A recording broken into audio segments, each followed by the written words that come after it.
அனைவருக்கும் வணக்கம்.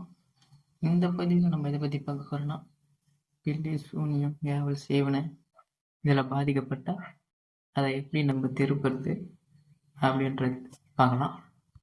ஏன் நம்ம ஒரு ஏவலையோ சூனியத்தையோ இல்லை பில்லியோ சேவனையோ திருப்புறோம் அப்படின்னா, அவங்க சும்மா உங்களுக்கு சூனியம் வச்சுட்டே இருந்தால் இந்த மாதிரி நம்ம பண்ணலாம். அதாவது எப்படின்னா, நீங்கள் போயிட்டு ஒருத்தவங்ககிட்ட சூனியம் அடிப்பீங்க. ஒரு வாரம் 1 மாதம் நல்லா இருக்கும். அப்போ மறுபடியும் அவங்க உங்களுக்கு சேவனியும் சூனியமும் ஏவலையும் செய்வாங்க. அந்த மாதிரி இருக்கிறவங்களுக்கு நம்ம என்ன பண்ணலாம்னா, அந்த சூனியத்தையும் சேவனியும் ஏவலையும் அவங்களுக்கு திருப்பி அடிக்கிற மாதிரி நம்ம திருப்பி விடலாம். அது திருப்பி விடும்போது உங்களுக்கு என்ன ஆகணும் அப்படின்னு சொல்லிட்டு சூனியம் வச்சுருக்காங்க, அதை விட 4 மடங்கு அவங்கள அந்த எவ்வளோ பெரிய சூனியமும் சேவனியும் அவங்களுக்கு அந்த பாதிப்பை ஏற்படுத்தும். இதுலேருந்து நம்ம எப்படி தப்பிக்கிறதுனா, இந்த ஏவலை எப்படி அவங்களுக்கு திருப்பி விடுறதுன்னா, இது நீங்களாம் பண்ண முடியாது.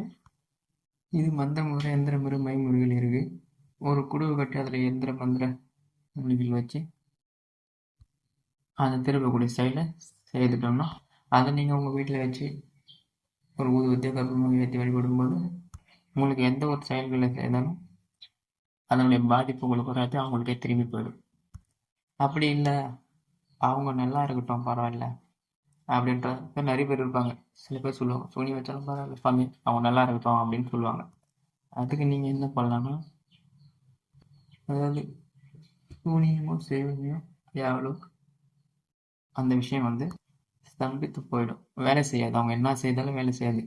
அதுக்கேற்ற மாதிரி ஒரு குழுவை ரெடி பண்ணியும் நீங்கள் வச்சுக்கலாம். இந்த குழுவை நீங்கள் வீட்டில் வச்சு வழிபட்டு வந்தாலே போதுமானது. நீங்கள் அடிக்கடி போய் எங்கேயும் போய் சூனியம் எழுப்பணும் அப்படின்ற அவசியம் தேவையில்லை. இது உங்களுக்கும் உங்கள் வீட்டுக்கும் ஒரு பாதுகாப்பாக இருக்கும்.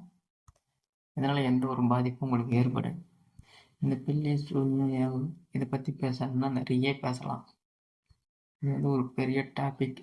அதை பற்றிலாம் உங்களுக்கு தெரியும், அதனால் அதை பற்றி நான் எதையும் பேசலை. ஸ்ட்ரெயிட்டாக நான் விஷயத்தை மட்டும் சொல்கிறேன். உங்களுக்கு இந்த குழுவை வேணும்னா வாட்ஸ்அப்பில் மெசேஜ் பண்ணுங்கள், என்ன ரேட் ஆகுதுன்னு நான் சொல்கிறேன். ஆனால் இப்போ நான் இந்த வலைத்தளத்தில் சொல்ல முடியாது. கொஞ்ச நாள் கழித்து இந்த வீடியோ பார்க்குறவங்க அதே ரேட்டு கேட்பாங்க. அதனால உங்களுக்கு தேவைன்னா வாட்ஸ்அப்பில் மெசேஜ் பண்ணுங்கள். இந்த மாதிரி பில்லி சூனியம் ஏவலை திருப்பக்கூடிய குழுவை வேணும் அப்படின்னு சொல்லுங்கள். நான் என்ன ரேட் ஆகுதுன்னு சொல்கிறேன், உங்களுக்கு நான் செய்து தரேன். இந்த பில்லி சூனியத்தில் அதிக பேர் பாதிக்கப்பட்டிருப்பீங்கன்றது எனக்கு தெரியும்.